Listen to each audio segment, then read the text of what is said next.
আইয়ুব, আমরা কি ইন্ডিয়ার বর্ডারে চলে আসছি? ইন্ডিয়ার সীমান্ত আকরা চেকপোস্টে যারা আসতে চান শনিবার এবং মঙ্গলবার আসবেন। প্যারেড হয় তো আজকে প্যারেড হলো না, আমরা দেখতে পারলাম না, অনেক কষ্ট করে আসলাম, ভিডিও করতেছ নেই। হ্যাঁ হ্যাঁ, আমরা কি কি বার শনি মঙ্গলবার আসবেন, প্যারেড হবে। তো প্যারেড হলে কি যাইবা লাগে দে আসলাম ব্রাহ্মণবাড়িয়াতে, কোনো কাম হলো না, আমাদের লাভ হলো না, অযথা কাম হলো না, লাভ হলো না। আচ্ছা, তোমার আলাদা তুমি বলো, তোমার অনুভূতিটা বলো।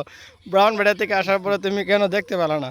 আমরা আসছিলাম, ভেবেছিলাম হয়তো আর একটু ভিতরে যাওয়ার সুযোগ দিবে। ওনারা বলছে যে ভিতরে যাদের পাসপোর্ট আছে শুধু তারাই যেতে পারবে, ইন্ডিয়া ভ্রমণ করবেন তারাই যেতে পারবে, এছাড়া আমরা কেউ প্রবেশ করতে পারবে না। আমাদের যে পাসপোর্ট নেই আমরা এগোতে পারছি না, আমরা এখানেই হয়তো একটু ফটো সেশন করে আমরা আচ্ছা এখান থেকে আমরা ইন্ডিয়ার বিদেশে আমরা জুম যদি দিই, দেখা যায় এই যে বিএসএফ যে কারণ আছে ওইটাই হচ্ছে 0 পয়েন্ট, এই পাশে বাংলাদেশ ওই পাশে ইন্ডিয়া, এই জন্য এক পাশে বিএসএফ আর এক পাশে বিজিবি দাঁড়ানো থাকে, এটাই অবশ্যই। আমরা একের পরে এক আমরা মূলত আমাদের টিমদের কাছে যাচ্ছি। স্যার আসসালামু আলাইকুম।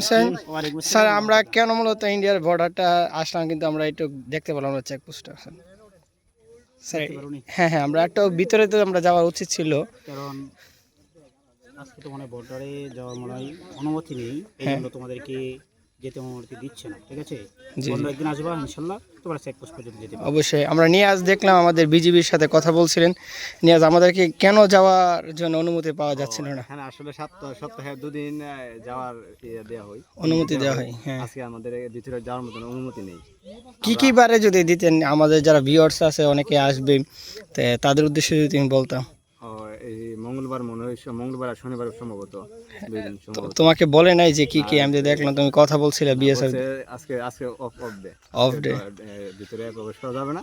অন্য যে ইয়েগুলো আছে প্রয়োজনে আমি আবার ট্রাই করতে পারি, কি কি বারে খোলা থাকতে পারে শিওর হয়ে আমি আপনার জানাবো। আন্তর্জাতিক কিছু বলা যাবে না, যেহেতু একবার ভিতরে প্রবেশ করতে পারে না।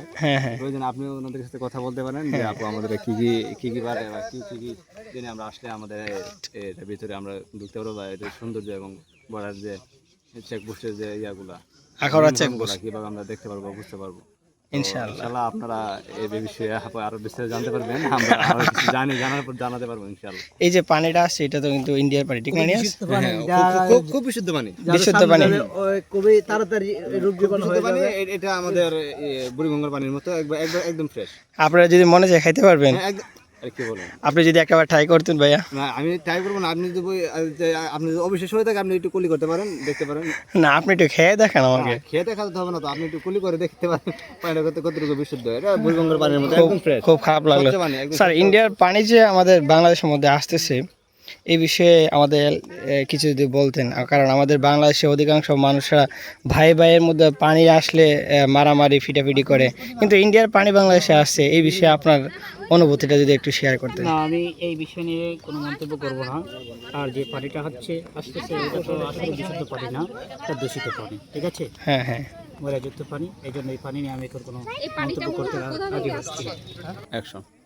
দেশের নাগরিক হওয়ার পরে মূলত আমরা আমাদের চেকপোস্টে মূলত যাচ্ছে পারছি না। তার কারণটা হচ্ছে এটা যে সপ্তাহে মূলত 2 দিন মূলত দেখানো হয়।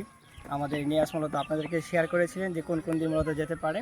তো ইনশাল্লাহ আমরা আবারও আসবো, আবারও যাবো ইনশাল্লাহ। আল্লাহ রাব্বুল আলামিন আমাদেরকে সহজ করে দিক এবং আমাদেরকে আমাদের নিজের দেশের সৌন্দর্য মূলত উপভোগ করার তৌফিক দান করুক। আমিন। আসসালামু আলাইকুম ওয়া রাহমাতুল্লাহি ওয়া বারাকাতুহু। নিয়াজ কি বলো? আমি তো এটাই বলি, বিদায়।